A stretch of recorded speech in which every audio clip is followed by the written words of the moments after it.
Hi, how are you? I'm Raid Hayajna, Assistant Professor at Qatar University, History Program.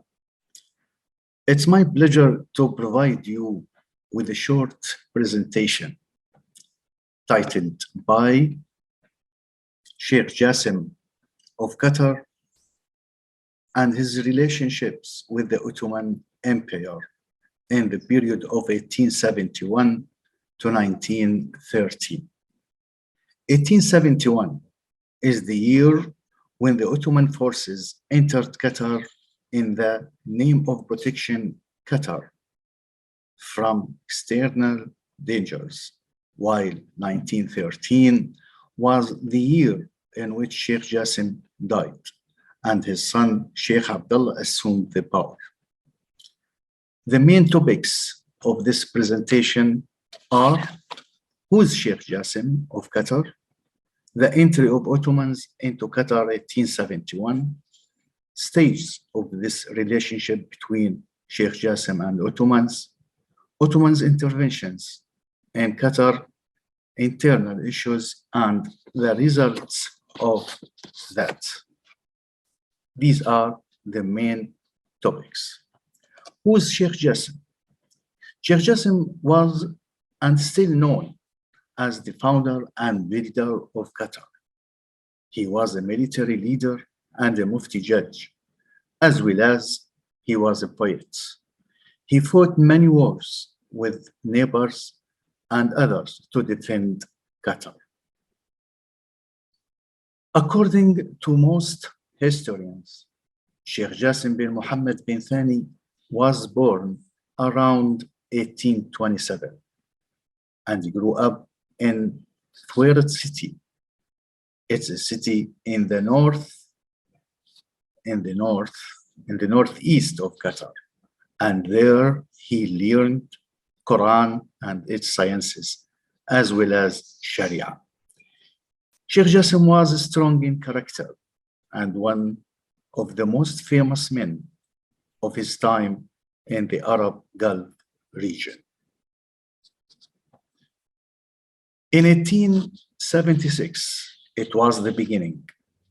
He assumed the administration of government in Qatar alongside his old sick father, while on December 18, 1878, he succeeded his father in power with the support of the people of Qatar and was able to establish the foundations of national rule under the leadership of his family Al Thani. In the year of his rule, Sheikh Jassim directed his efforts to unite the people of Qatar by deepening national belonging and emphasizing the importance of harmony among the components of the people. He paid a great deal of interest in education, so he established the schools and built the mosques. He was interested in developing seaports, building ships, and promoting the pearl trade, until Qatar became one of the largest sources of pearl in the region, and its trade relations with India and the coasts of East Africa were strengthened. On the external level, he was a strong supporter of Islamic Caliphate and one of the leaders in its defense, despite all the pressures he faced.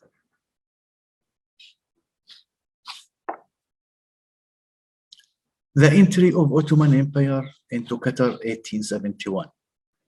On the other hand, the Ottoman Empire was present in the Arabian Gulf region, but this presence didn't have an actual impact in the region because of its competition with Britain. But with the year 1871, and as a result of many reasons, the Ottomans arrived the Arabian Gulf region again. with its intention to have an actual influence in the region. So the Ottomans finally reached the region, including Qatar, in 1871.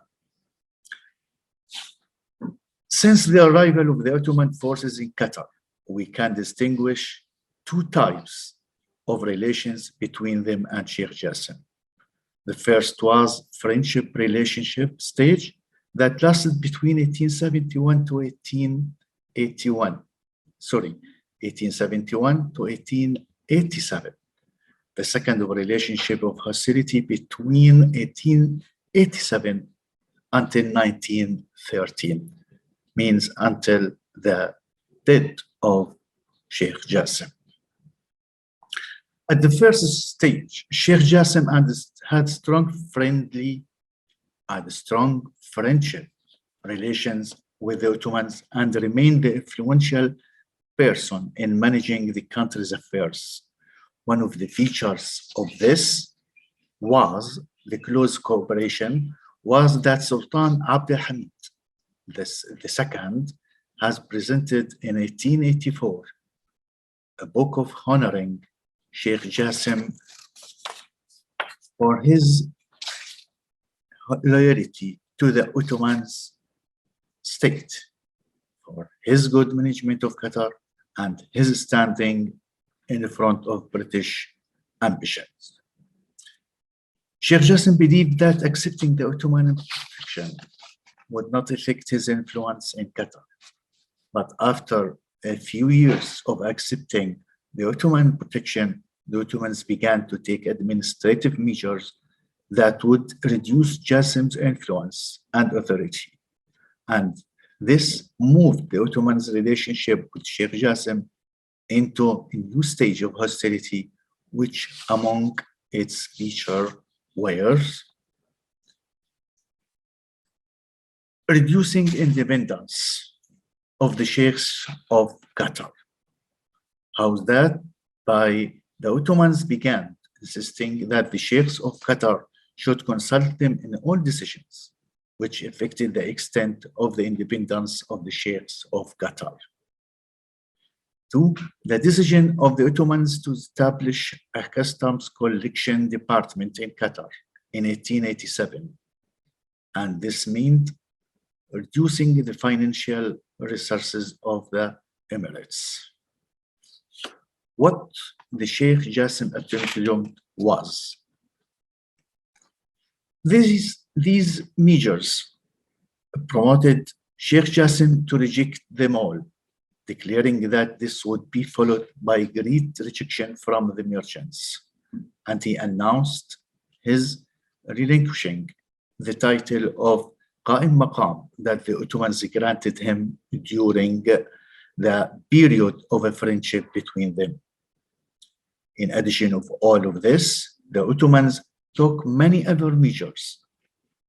For example, they established an Ottoman administration in 1887, established a coal store to supply the Ottoman ships with fuel, increased the number of Ottoman soldiers in Doha to reach 1,000 of soldiers, placed a steamboat to stay in the port of Doha. They finally appointed Ottoman administrators for the ports of Doha and Zbara to collect customs from ships and impose fees and taxes on the pure trade.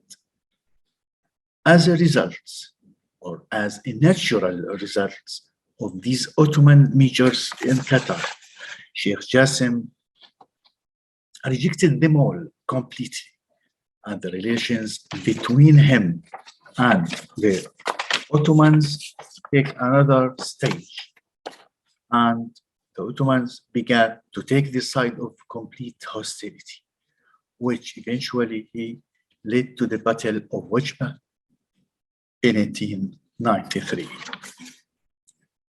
This is a brief and short presentation about Sheikh Jassim and his relationships with the Ottomans.